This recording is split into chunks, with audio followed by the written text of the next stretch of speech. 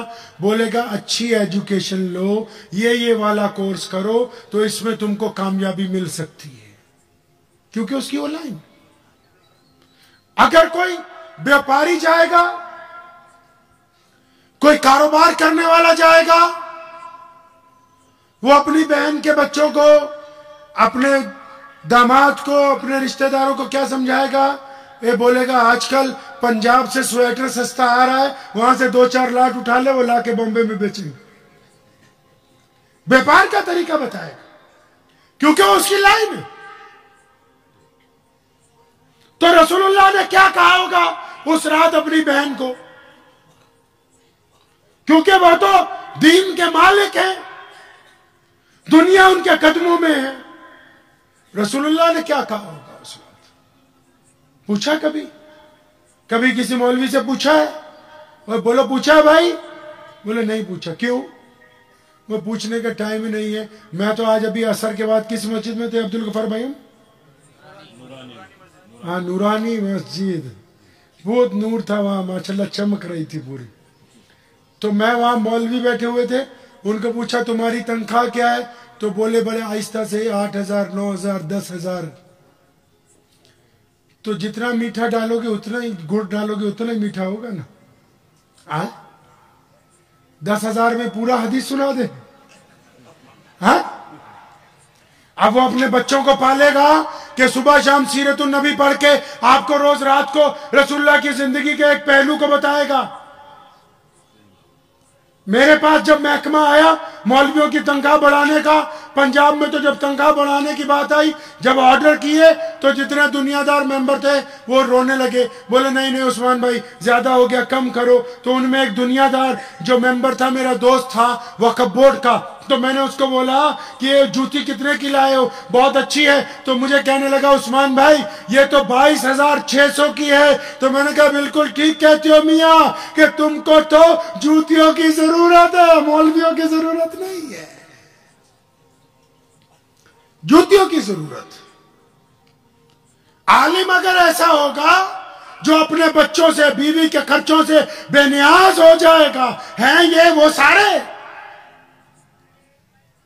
لیکن جب یہ اپنی دنیاوی ضرورتوں سے بے نیاز ہو جائیں گے نا، روز تمہیں بولیں گے کہ ابن طہائی کو بلاؤ، روز بولیں گے کہ صاحب طبقات کی کتاب لے کے آؤ، یہ کبھی کہیں گے بخاری کی شرح لاؤ، کبھی کہیں گے کتاب المغازی لاؤ، کبھی یہ کہیں گے نسائی کی شرح لاؤ، کبھی یہ کہیں گے ابو داؤد شریف لے کے آؤ۔ کیوں؟ تاکہ ان کو پتہ ہے کہ ہم نے رسول اللہ کو پڑھنا ہے، تمہیں بتانا ہے کہ رسول اللہ کی صبح کیسی تھی، شام کیسی تھی، دوپہر کیسی تھی، اٹھتے کیسے تھے، بیٹھتے کیسے تھے، چلتے کیسے تھے، سواری کیسی تھی، کاروبار کیسا تھا، کھیتی کیسے کرنے کے لیے گئے، بیوی کے ساتھ کیسے وقت گزارا، بیٹی کو کیسے عزت دی۔ لیکن کیونکہ تمہارے پاس جو پیسہ ہے وہ شادیوں میں لٹانے کے لیے ہے، دین پہ خرچ کرنے کے لیے ہے نہیں ہے۔ جو مسجد زیادہ خوبصورت ہو نا اور اس کے امام کی تنخواہ 50,000 سے کم ہو تو وہاں ایک چلو کٹوری کا بھی رکھ دو تاکہ اس کے صدر اور ممبر اس میں ڈبکی لگا سکیں، کیونکہ ہم دین کو جاننا چاہتے ہیں۔ ساری دنیا کا بڑے سے بڑا بادشاہ اسلام کے خلاف بات کرتا ہے، کیوں؟ کیونکہ اس کو رسول اللہ صلی اللہ علیہ وسلم کے دین کو پسند نہیں کرتا۔ کیوں؟ کیونکہ رسول اللہ کا جو ویژن ہے، رسول اللہ کا جو مقصد ہے وہ اتنا عظیم ہے کہ جتنے دولت مند ہیں ان کو اس مقصد سے ڈر لگتا ہے۔ اور وہ مقصد کیا ہے؟ پتا ہے آپ کو وہ مقصد کیا ہے بھائی؟ پتا ہے وہ مقصد؟ نہیں پتا ہوگا۔ اسلام کے 2 حصے ہیں، ایک اسلام کا مقصد، دوسرا اسلام کی ضروریات۔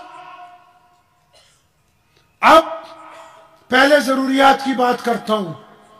مثال کے طور پر یہ پنڈال لگایا، یہ ہماری ضرورت تھی کیونکہ آج ہم نے آنا تھا، آپ سے بات کرنی تھی۔ اگر یہ پائپ نہیں لگاتے تو یہ جلسہ ہو سکتا تھا کہ نہیں؟ بولو بھائی، گوشت نہیں کھایا آج؟ کھا؟ اللہ کی قسم، میں 3 دن ہو گئے مہاراشٹر میں مجھے تو ایسا لگتا ہے یہ مسلمان ہی اس کو بولتے جو گوشت کھاتا ہوں. اتنا اسلام کو بدنام کر دیا انہوں نے. کبھی پوچھا ہی نہیں جا کے مولویوں سے کہ گوشت کھانا سنت ہے، فرض کفایہ ہے؟ کیا بریانی کھانے سے یہ مسلمان ہوں گے؟ کیا پائے کھانے سے کہاں لکھا ہے کہ رسول اللہ صلی اللہ علیہ وسلم صبح دوپہر شام گوشت کھاتے تھے؟ کس کتاب میں نہیں لکھا ہے کہ ان کے دسترخوان پہ 5 طرح کے گوشت کی ڈشز لگ جاتی تھی؟ اسلام کو چھوڑتے جا رہے ہیں. تو اگر یہ پائپنگ نہ ہوتی جلسہ ہو جاتا؟ بولو بھائی. یہ لائٹ کا منہ ادھر سے ادھر ہوتا تب بھی ہو جاتا. اچھا تو اس کا مطلب جو بریلوی ہوتے ہیں ہمارے سنی بھائی، ہمارے کلمے والے بھائی، وہ جو اذان دیتے ہیں وہ ہو جاتی ہے نا؟ تو یہ جو دیوبندی اذان دیتے ہیں ہو جاتی ہے؟ وہ بولو. اور یہ جماعت اسلامی والے اذان دیتے ہیں ہو جاتی ہے؟ اہل حدیث اذان دیتے ہیں ہو جاتی ہے؟ اچھا اگر ایسے کر کے نماز پڑھوں ہو جائے گی؟ بولو بھائی ہو جائے گی. اور اگر میں یہاں پہ نیت باندھوں تو نماز ہو جائے گی. اگر یہاں نیت باندھوں تو نماز ہو جائے گی. بولو بھائی ہو جائے گی. اگر ناف پہ پیٹ پہ نیت باندھوں تو نماز ہو جائے گی.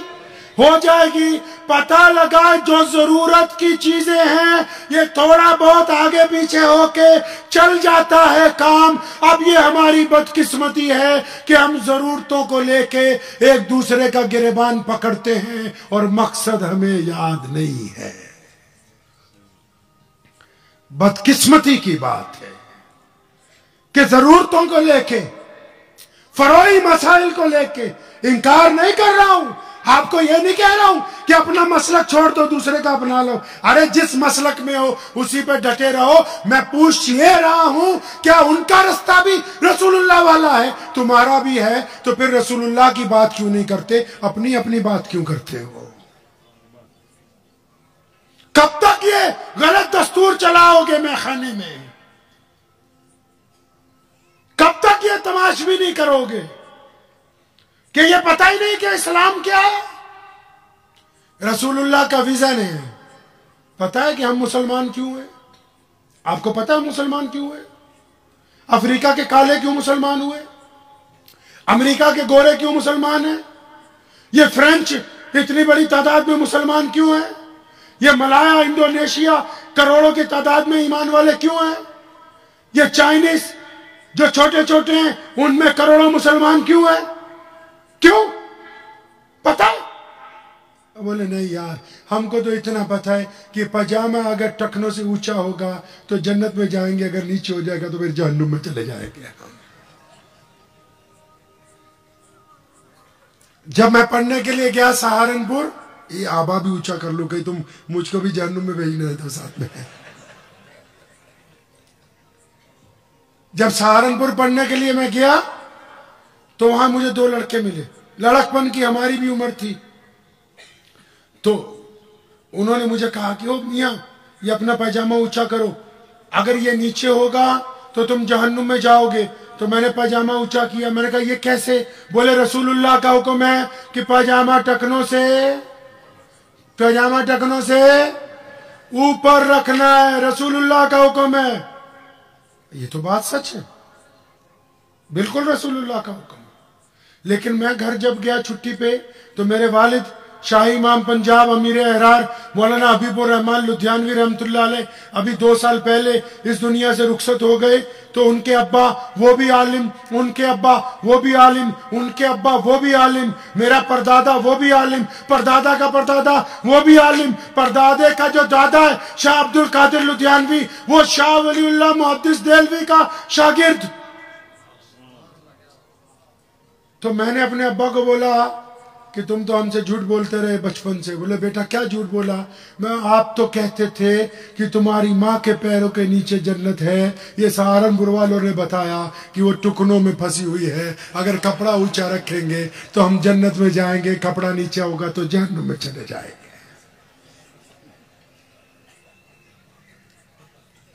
تو یہ ڈنڈے والے کا کیا نام ہے تمہارا؟ نہال. یہ پاجامہ اونچا کیوں رکھتے؟ نبی کی سنت ہے. بالکل صحیح. آپ کا کیا نام ہے؟ پاجامہ اونچا کیوں ہے؟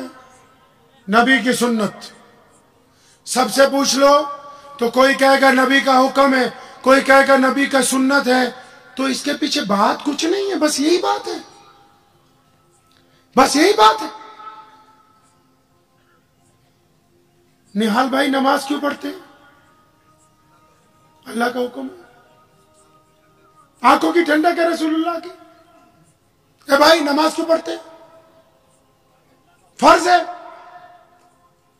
خدا کی قسم کھا کے کہتا ہوں کہ اس دین کو ہم چھوڑ رہے ہیں جو رسول اللہ نے عطا کیا. ہم اپنے مزاج کا دین بنا رہے ہیں، اور اپنے مزاج کے دین میں دشمنی ہے، ایک دوسرے کی مخالفت ہے، ایک دوسرے کی برائی ہے. اور اسلام کا نہ ویژن پتا ہے کہ ہم تک دین کیوں پہنچا، نہ نماز کا مطلب پتا ہے کہ کیوں پڑھنی ہے، نہ اس پاجامے کا پتا ہے جو نیچے ہو جائے تو جہنم میں جانے کا خطرہ کھڑا ہے. سنو، سیدنا ابو بکر صدیق رضی اللہ تعالیٰ تھوڑے ہیلدی تھے، ان کا جو لنگی تھی ڈھلک جاتی تھی. جس دن سنا کہ اللہ کے نبی نے فرمایا کہ پاجامہ نیچا نہیں کرنا، اونچا رکھو، وہ رسول اللہ کے پاس گئے. یا رسول اللہ میرا والا جو لنگی ہے وہ اکثر ڈھلک جاتی ہے نیچے. تو نبی علیہ السلام نے کیا فرمایا؟ فرمایا ابو بکر تمہارے لیے تھوڑی کہا ہے، مطلب یہ کہ پاجامہ تو اونچا ہی رکھنا ہے. یا رسول اللہ کیوں کہا ہے؟ فرمایا اس لیے کہا ہے کہ یہ جتنے بڑے بڑے چودھری ہیں نا، یہ اکڑ کے چلتے ہیں، کپڑا نیچے کر کے غریب کے سلام کا جواب نہیں دیتے.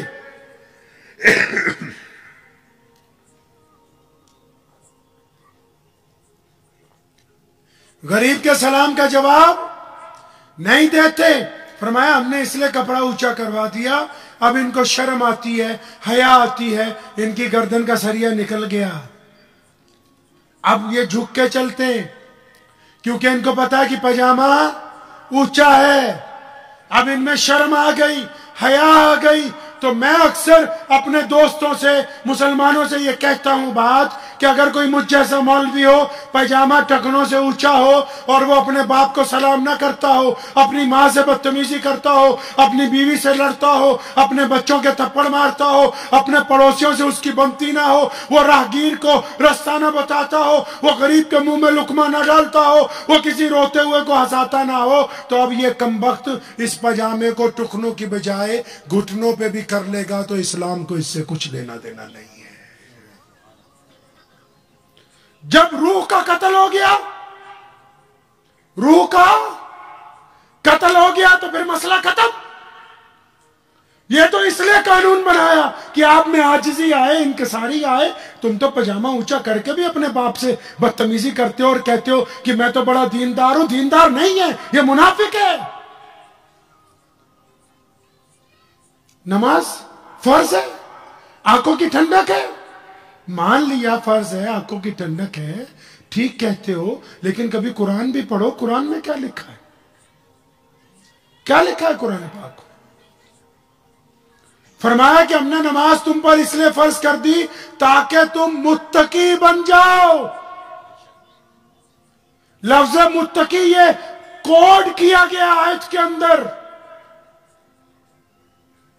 فرمایا نماز تم پر اس لیے فرض کر دی تاکہ تم گندی باتیں کرنی چھوڑ دو، اچھی باتیں کرنے لگو.